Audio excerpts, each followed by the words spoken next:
A todos, hemos convocado esta conferencia de prensa como parte de la ofensiva que ha establecido el Partido Independentista Puertorriqueño para combatir la pretensión del gobierno de Puerto Rico y del gobernador Luis Fortuño, junto al presidente del Partido Popular, Alejandro García Padilla, de votar a favor y estimular que la ciudadanía renuncie a derechos tan fundamentales como el de la fianza y además imponer una mal llamada reforma legislativa que atenta contra los derechos de representación de las minorías, particularmente terceros partidos como el Partido Independentista Puertorriqueño.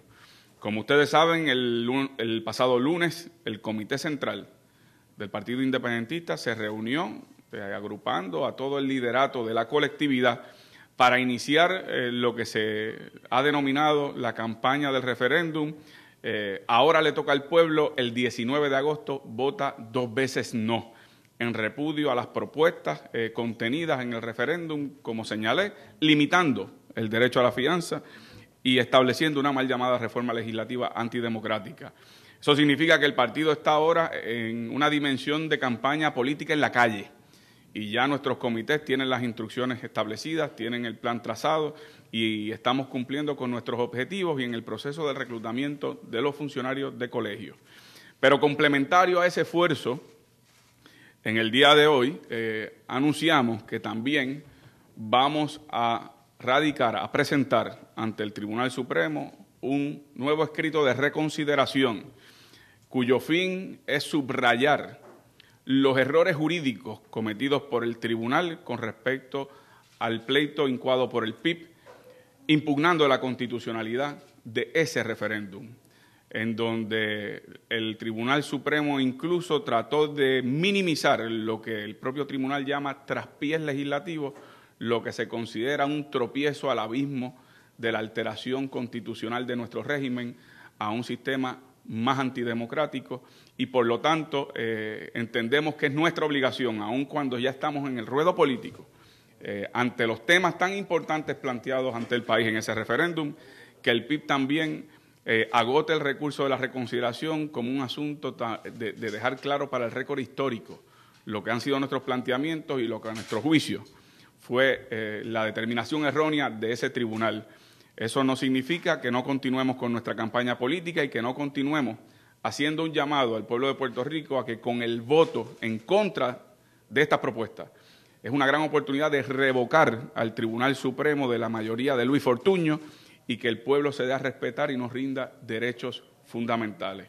Antes de dejar a la compañera María de Lourdes para que pueda abundar un poco más y a los compañeros abogados para que expliquen los aspectos técnicos, siento sí la obligación, dado el marco de la conferencia de prensa, de que uno de los planteamientos hechos para este referéndum es la limitación al derecho a la fianza, señalar y llamar la atención que resulta particularmente ilustrativo que durante esta semana, precisamente ante los acontecimientos trágicos del asesinato de un joven en medio de un carjacking, se arrestara y encarcelara a una persona durante un periodo de 2 semanas, sin haber sido hallado culpable, sin derecho a la fianza y que esa persona acusada luego resultara ser una persona que no estaba vinculada al crimen por el que se le acusó. Y si eso es ilustrativo para el país, debe resultar particularmente indignante la respuesta ofrecida tanto por el gobernador Fortuño como por el licenciado García Padilla, en donde minimizaron el encarcelamiento de una persona inocente, diciendo que poco importaba porque igual se trataba de un error técnico, si hubiese pagado fianza, igual se trataba de una persona que se acusó erróneamente.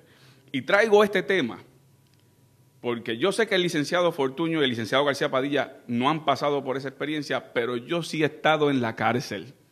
Y he estado en esa cárcel, en la cárcel federal, por razones de desobediencia civil en Vieques. Y sé cómo deshumaniza el encarcelamiento y el minimizar el que una persona inocente que no debería pasar un solo segundo tras la reja, diciendo que se trató de un aspecto meramente de un trámite equivocado, pero que no hubiese tenido otras consecuencias, denota la falta de sensibilidad de parte de dos figuras que no tienen conciencia social alguna del impacto que tiene en un ser humano, un encarcelamiento de esta naturaleza. Y por eso hoy más que nunca se hace vigente el planteamiento de un repudio masivo a la intención de la renuncia a derechos y se hace aún más patente la necesidad de que el pueblo en general, estadistas, estadolibristas, independentistas no afiliados, hagamos en esto un esfuerzo extraordinario para que mediante el voto, ese 19 de agosto, repudiemos la mal llamada reforma legislativa y repudiemos la intención de la limitación del derecho a la fianza. Quiero dejarles ahora con ustedes a la licenciada María de Lourdes Santiago. Muy buenas tardes a todos. Como señalaba nuestro candidato a la gobernación, ya nosotros estamos en la calle en campaña con la consigna del 19 de agosto, vota 2 veces no, pero como abogados tenemos además la obligación ética de señalar al Tribunal Supremo los graves errores en derecho que contiene la sentencia mediante la cual desestimaron nuestra impugnación de las medidas que llevan a esa votación del 19 de agosto. Ustedes, algunos de ustedes estuvieron presentes en la vista ante el Supremo. Voy a recapitular brevemente los fundamentos que utilizó el Tribunal Supremo. El Supremo aceptó, como nosotros habíamos planteado, que la votación en el Senado de la resolución concurrente 35 era una votación que se había aprobado de manera ilegítima, porque no tenía los votos suficientes. Esa fue la votación sobre reforma legislativa y solamente se aprobó con 20 votos cuando se necesitaba un mínimo de 21 votos, las 2/3 partes que pide la Constitución. Y el Tribunal Supremo aceptó que esa votación era, para efectos constitucionales, insuficiente, pero para tratar de justificar la determinación final, alegaron que la segunda resolución concurrente, la número 60, que es la que trata del tema de la fianza, había tenido el efecto de reiterar la anterior y que por lo tanto se subsanaba esa deficiencia constitucional. Y alegaban, o señalaba además la sentencia del Tribunal Supremo, que se había satisfecho el requisito de publicación que exige la Constitución, que es que el país conozca lo que se votó y lo que se le va a presentar en la votación, mediante la transcripción de un documento que se llama el Diario de Sesiones, que es donde se registra todo lo que ocurrió en las sesiones legislativas. Y de hecho, en un lenguaje muy claro, el Tribunal Supremo dice que es un hecho irrefutable, que es un hecho indiscutible, que se publicó el Diario de Sesiones y que por lo tanto se dio publicidad a esas resoluciones. Nosotros le estamos llamando la atención al Tribunal Supremo de que esa premisa sobre la que se basa toda la argumentación de la sentencia es una premisa falsa. El Diario de Sesiones de la Asamblea Legislativa no es una transcripción que sale al final del día después de cada sesión y ahora mismo tiene 5 meses de atraso. El Diario de Sesiones en el que se registraron los trabajos legislativos mediante los cuales se aprobaron la primera resolución concurrente en el Senado, la número 35, se vino a publicar el 15 de marzo del 2012. Y el diario legislativo, el diario de sesiones, que corresponde a la segunda resolución concurrente, que según el Tribunal Supremo es la que tiene el efecto de arreglarlo todo, al día de hoy no está transcrito, no existe, no hay tal publicación. Y nosotros creemos que esta es una oportunidad que tiene el Tribunal Supremo de enmendar los errores jurídicos, los errores en derecho que contiene una sentencia basada en premisas que no corresponden a los hechos. No se ha cumplido de ninguna forma con el requisito constitucional de notificación y nosotros entendemos que eso sería suficiente para que el tribunal reconsiderara su sentencia. Para los otros detalles de los méritos de la reconsideración, les dejo al licenciado Carlos Gorrín. Muy buenas tardes. De las 10 causas de inconstitucionalidad que había alegado nuestra demanda en contra de la resolución 35 y la ley habilitadora de ese referéndum, el Tribunal Supremo realmente resolvió 4 de esos asuntos. Uno de ellos, como acaba de decir la compañera María de Lourdes Santiago, se refiere a la publicación de la resolución concurrente a través del Diario de Sesiones.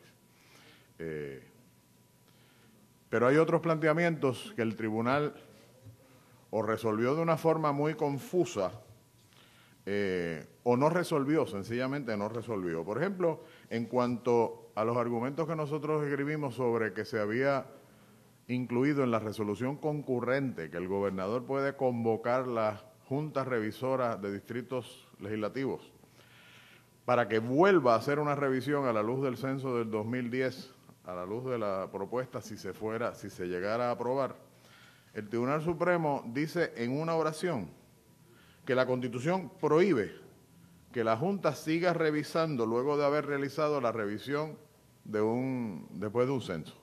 Y en la oración, inmediatamente después, indica que la Constitución no prohíbe que la Junta sea convocada para revisar una revisión. En dos oraciones consecutivas dice que la Constitución lo prohíbe y en la otra oración dice que la Constitución no lo prohíbe. En un asunto tan importante como una enmienda constitucional, es indispensable que se esclarezca cuál es el Estado de Derecho. En cuanto al problema de que no se puede convocar la Junta Revisora, porque la Constitución dice que se convoca después de cada censo y una vez haga la revisión se disuelve hasta el próximo censo, el tribunal dijo que no había nada en la Constitución que prohibiera que se convocara. Eso es fundamental, que se resuelva como debe ser, porque si no se puede convocar, entonces esta enmienda constitucional, a diferencia de lo que dice la resolución 35, que es para que se ponga en vigor en las elecciones del 2016, no se podría poner en vigor hasta el año 2024, porque si no se puede revisar la distribución de distritos a mitad del decenio y hay que esperar el censo del 2000, entonces eso va a ser efectivo para las elecciones del 2024. Eso hay que esclarecerlo, porque es un engaño decirle al pueblo que esto se va a poder poner en vigor en el año 2016, cuando se va a poner en vigor en las elecciones del 2024. Si hubiera alguna pregunta sobre los aspectos técnicos, pues con mucho gusto los podemos responder. Eso me pareció que eran los más significativos. Creo que es, bueno, sin hablar de la papeleta. La papeleta, no sé si ustedes han tenido la oportunidad de examinarla. Es una sábana. Ya la podrán examinar, creo que nos van a conseguir una copia de la papeleta en este momento. Esta es la papeleta de votación en el referéndum del 19 de agosto. La parte de la izquierda es la enmienda de la llamada reforma legislativa, la parte de la derecha es la limitación al derecho a la fianza. Lo importante de esta papeleta, además de que, así mirándolo de lejito, luce confusa, es que la parte, si nos concentramos en la parte de la llamada reforma legislativa, en la parte de arriba contiene un supuesto resumen de lo que dice la propuesta de enmienda. Y luego hay un espacio en el medio para votar y debajo está el texto enmendado, según quedaría enmendado. Excepto que el resumen que aparece en la parte de arriba y el texto que aparece en la parte de abajo no concuerdan. De todos los cambios, de los 9 cambios que hay en la propuesta abajo, se mencionan solamente 4 en el resumen. No se mencionan en absoluto 2 de ellos y uno de los cambios se dice información falsa, que es incorrecta, absolutamente incorrecta. Yo no sé cuánta gente va a leer esto antes de emitir su voto, pero mi sospecha es que en el mejor de los casos lo que la gente se va a leer es el resumen. Y entonces si emiten un voto, ¿por qué van a estar votando? ¿Por el resumen incompleto, engañoso y falso que contiene la papeleta o por lo que dice la parte de abajo en letras muy chiquitas, que es lo que verdaderamente se quiere enmendar? Sí, este argumento está incluido desde el alegato que presentamos al Tribunal Supremo y por supuesto estamos reiterándolo en esta ocasión. El tribunal, como dijo la compañera María de Lourdes Santiago, acepta que hubo unos traspiés legislativos, pero que esos traspiés no implicaban fallas constitucionales. Le estamos diciendo al tribunal que con el mayor respeto, aquí no se trata de traspiés, que esto se refiere a un número insuficiente de votos para proponer una enmienda, que se refiere a la agrupación de múltiples asuntos bajo el simplismo de que es para reducir escaños en la legislatura, que es una pieza que afecta a la Junta Revisora de Distritos Legislativos, que promete insustancialmente unas economías que no existen, por medio de una papeleta que, como ustedes pueden ver, resulta confusa, contiene información parcial, contradictoria y falsa. No es un traspiés. Terminamos nuestro escrito que vamos a presentar dentro de un rato. Es una peligrosa caída por un abismo constitucional que este honorable Tribunal Supremo debe prevenir en el desempeño de su facultad y su obligación de controlar la constitucionalidad de los actos de las ramas políticas del gobierno. Así robustecerá su función institucional ante el país y ante la historia si reconsideran. Si no reconsideran, se debilitará la institución judicial, se debilitará la democracia puertorriqueña de una forma que va a ser muy difícil remediar. ¿Hay alguna pregunta? ¿Que pudiese tener algún tipo de receptividad esa reconsideración dado por la reciente composición de ese tribunal? En primer lugar, que tenemos la razón. En segundo lugar, que la votación inicial fue de 5-4 y que no se ajustó de forma rigurosa a lo que se comenta por ahí de que el tribunal está dividido sobre bases estrictamente político-partidistas.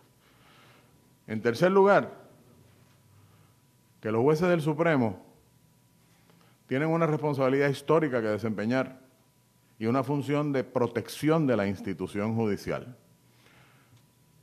Pero aunque no tuviéramos el éxito que esperaríamos tener, eso no es óbice para que nosotros como abogados y el Partido Independentista como institución de este país cumpla con su obligación histórica de esclarecer el récord. Cada quien responde por sus actos.